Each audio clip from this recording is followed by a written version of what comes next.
بسم اللہ الرحمن الرحیم۔ السلام علیکم۔ کنٹری نیوز کے ساتھ میں ہوں دانش ملک۔ آئیے نظر ڈالتے ہیں اب تک کی خبروں پر۔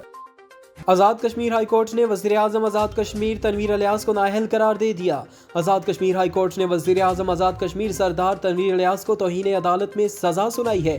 عدالت نے آزاد کشمیر کے وزیر اعظم کو عدالت برخاست ہونے تک سزا سنائی اور انہیں کسی بھی پبلک عہدے کے لیے نااہل قرار دے دیا۔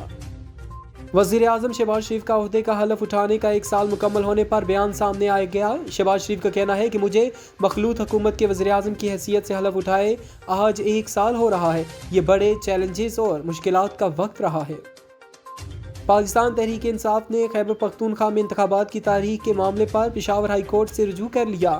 پی ٹی آئی رہنما اور اسپیکر خیبر پختونخوا اسمبلی مشتاق غنی نے پشاور ہائی کورٹ میں رٹ دائر کر دی۔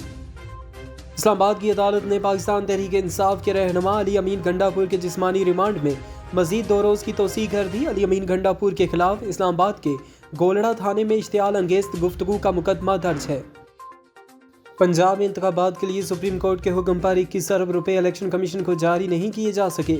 الیکشن کمیشن نے سپریم کورٹ میں 1 صفحے پر مشتمل رپورٹ جمع کرا دی۔ صدر عارف علوی نے سندھ ہائی کورٹ میں 6 ایڈیشنل ججز کی تعیناتی کی منظوری دے دی۔ امجد علی بوہیو، محمد عبد الرحمان تعینات، خادم حسین سمرو، ارباب علی ہاکڑو، جواد اکبر سروانہ اور ثنا اکرم منہاس 1 سال کے لیے ایڈیشنل جج سندھ ہائی کورٹ تعینات کیے گئے ہیں۔ خیبر پختونخوا کی نگران کابینہ نے ملک میں ایک ہی روز قومی اور صوبائی اسمبلیوں کے انتخابات کرانے کا مطالبہ کر دیا۔ خیبر پختونخوا کی نگران کابینہ کا موجودہ سیاسی صورتحال پر اجلاس ہوا، جس کی صدارت نگران صوبائی وزیر مسعود شاہ نے کی۔ Supreme court practice and procedure act 2023 supreme court اور اسلام آباد ہائی کورٹ میں چیلنج کر دیا گیا۔ سپریم کورٹ میں محمد شافع منیر ایڈوکیٹ نے درخواست دائر کی ہے جس میں وفاقی حکومت کو فریق بنایا گیا ہے۔ وزیر دفاع خواجہ آصف نے کہا کہ کالعدم ٹی ٹی پی کے رہنماؤں کی پاکستان میں دوبارہ آبادکاری عمران خان اور ان کی حکومت کی حکمت عملی تھی اور اس آبادکاری کو اس وقت کی اسٹیبلشمنٹ کی حمایت حاصل تھی۔ وزیر داخلہ رانا ثناء اللہ نے کہا کہ اگر عمران خان کا یہی رویہ رہا تو شاید 8 اکتوبر کو بھی انتخابات نہ ہو۔ سپریم کورٹ کے حکم پر الیکشن کمیشن کو فنڈ دینے کی بجائے معاملہ پارلیمنٹ بھیجنے پر وزیر داخلہ رانا ثناء اللہ نے کہا کہ حکومت پارلیمنٹ سے رائے لیے بغیر آگے نہیں بڑھ سکتی۔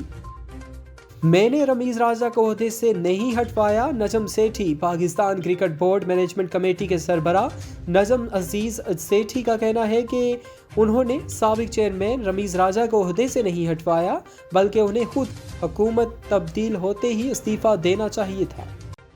اب تک لیے اتنا ہی۔ مزید باخبر رہنے کے لیے دیکھتے رہیں کنٹری۔